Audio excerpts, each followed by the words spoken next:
Mga kulilits, siyempre, hindi magiging kumpleto ang birthday party ni Icy kung wala tayong palaro, di ba? Oo nga po, Lebo. May naisip po ba kayong game na pwede naming laruin? Buti na itanong mo, Bugoy. Naghanda kasi ako ng isang trivia game para lalo pa nating makilala ang ating kulilit kabarkada. Kaya ko dyan, Lebo! At ako, mag-i-score! Sige, Chacha at Bugoy, kayo ang magiging mga contestant. Habang si Icy naman ang magsasabi kung tama o mali ang inyong mga sagot. Simulan na natin!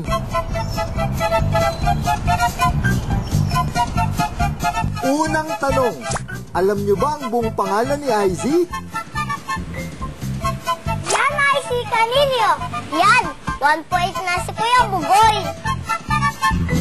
Pangalawang tanong, ilang magkakapatid sina Icy at pangilan siya sa mga ito? Aga silang magkakapatid at pangalawa siyang ipinanganak. Yan, tama ka, Chacha. 1 point ka na rin. Anong paboritong merienda ni Icy? Hotdog! Tama si Chacha. Ang sarap-sarap kasi nun eh. 2 points na si Chacha.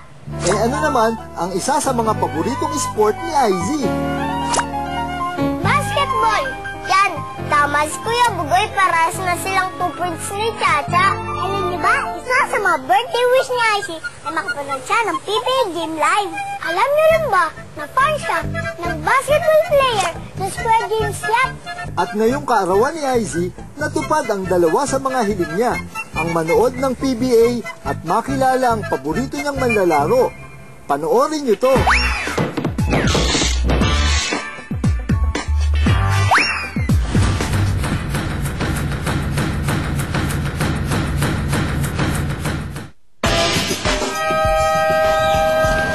Kamusta po kay Kuya James?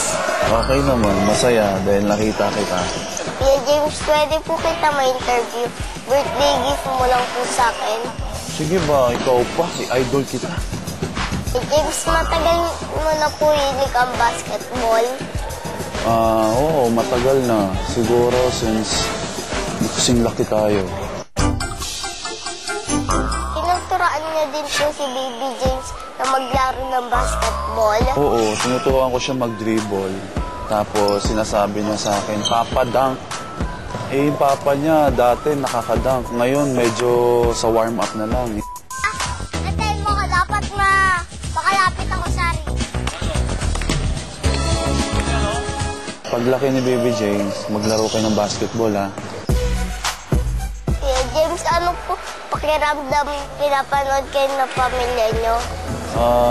Siyempre, masaya dahil nag-cheer talaga sila sa akin. So, binibigyan ako ng lakas ng loob na para mapasaya yung family ko.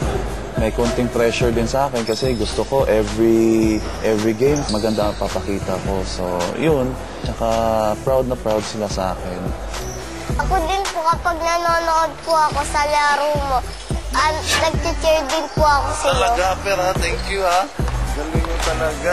Kasi po palagi-lagi po ako nanonood ng basketball niyo po eh.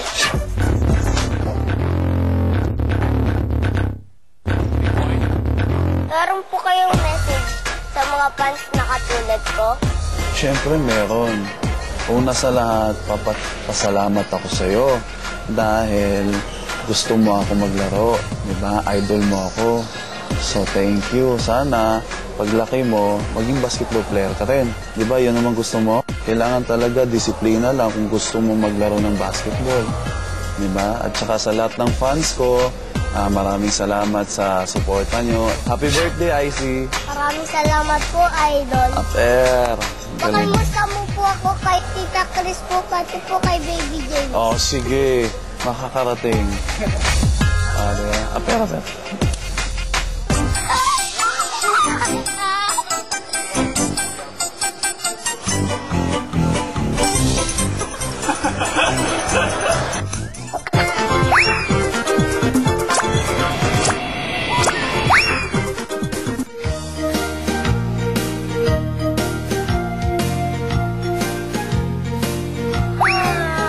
Nakakapag mag-shooting, pahinga nga muna ako.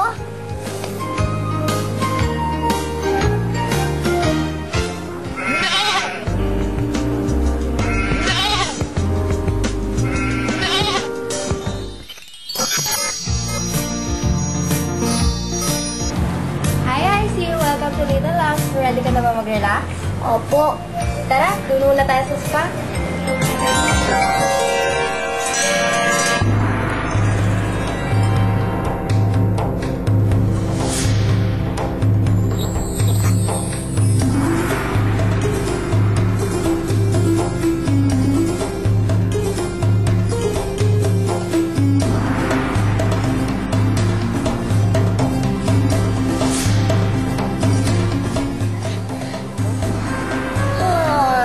Sarap mag-massage.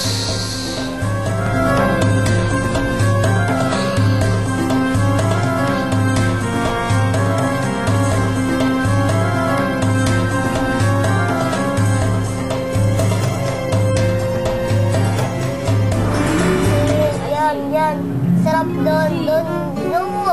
Yan, ang sarap yan. Ay. Bis na, kain na tayo.